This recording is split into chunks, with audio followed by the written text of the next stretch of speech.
All right, instant reaction here. The San Diego Padres are on the board. AJ Preller has made a trade. G-Man Choi and Rich Hill going to our Padres, and we don't know what the return is yet. Jeff Passan reported, as I am saying this, about 7 minutes ago. Rich Hill, G-Man Choi, Padres are finalizing a trade for those players. Oh, Jackson Wolf. Okay.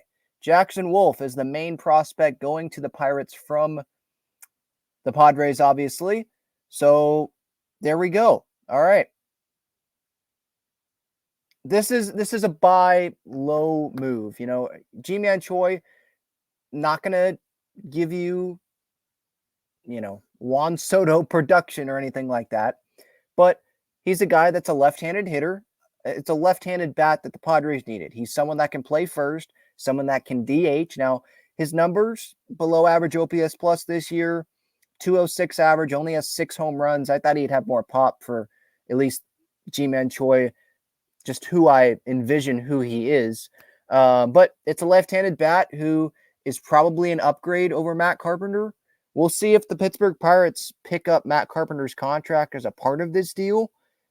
Again, I'm just reading social media right now. Jackson Wolf is the only player that we know of as of now. And I'll have a lot more thoughts on this, obviously, on my trade deadline reaction show. Probably go live around 2:45 for that as the deadline is clicking or ticking down. That clock is ticking down. But this move, I mean, it like I thought, improves the Padres on the margins. I thought that was going to be AJ Preller's approach here. We know that there's the report Padres were that mystery team on Justin Verlander. We'll see if he ends up getting dealt. But right now, Rich Hill, G-Man Choi, it's a bat that you needed, someone that can play first, someone that can DH, and Rich Hill, it's another starting pitcher.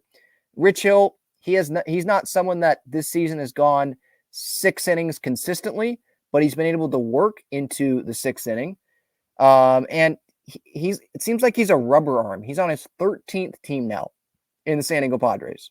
So he's been all over the place. Obviously, has been with the Pittsburgh Pirates, and so far this season, his numbers 4.76 ERA, a .3 WAR, Baseball Reference. So nothing that's like gonna blow you away. But again, it's moves on the margins. You're adding a depth starting pitcher, not going to cost you a ton. Jackson Wolf, just immediate reaction to him being included in this deal. It's whatever. I mean, I don't think this guy is going to end up being a star in Major League Baseball. But then I've been wrong on some other deals as well, where some guy doesn't really do much with the Padres, don't really see much in him, and then he comes up, makes it up to the big leagues, and he hits over 20 home runs. Jack Sawinski, for example.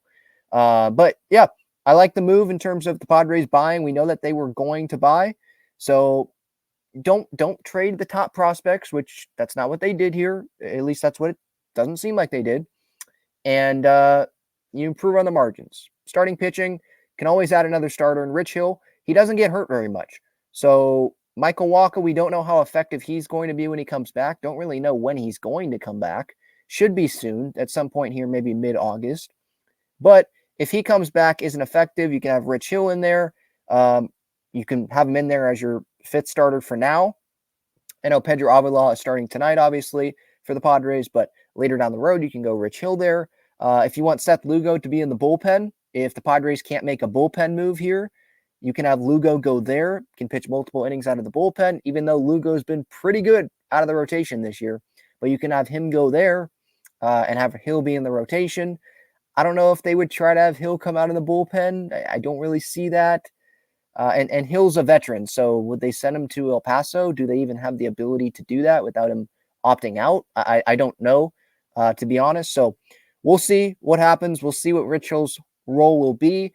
G-Man Choi, I would think that this means that he will get some DH time when a righty is on the mound so that Gary Sanchez, Luis Campusano don't have to be in the lineup every day. I think this provides G-Man Choi with some pitch hitting opportunities. A better bat off of the bench than Alfonso Rivas, so Choi will probably take Rivas' spot. Better bat off the bench than Matthew Batten, right? Against lefties this year, he's hitting 133. Against righties, he's hitting 224. 510 OPS against lefties, 789 OPS Choi has against righties.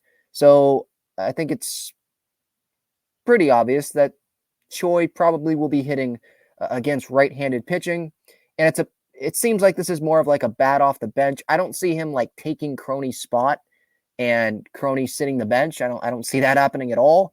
So this feels like maybe a DH bat, pinch hit bat. If you need someone to play first base, better option than Matt Carpenter. Or maybe he takes Matt Carpenter's spot and Rivas ends up making the roster and Choi is literally just a bat off of the bench. So we'll see what happens. Rich Hill, G-Man Choi, I don't think this is a trade that the Padres, I mean, maybe they could lose it if Jackson Wolf ends up becoming a great pitcher in the big leagues. But with Jackson Wolf, I know we only saw one start at the big league level with Jackson Wolf, but he's someone that the velocity wasn't really there. And so he's someone that is going to have to rely on that location. And it felt like that's a guy that's going to be kind of like Kinnear or Weathers, be up and down, major league, minor league, spot starts maybe. And so the Padres were willing to part with him. They didn't part with Dylan Lesko or Robbie Snelling or anything like that in this deal, at least as we know of. Jackson Wolf, okay.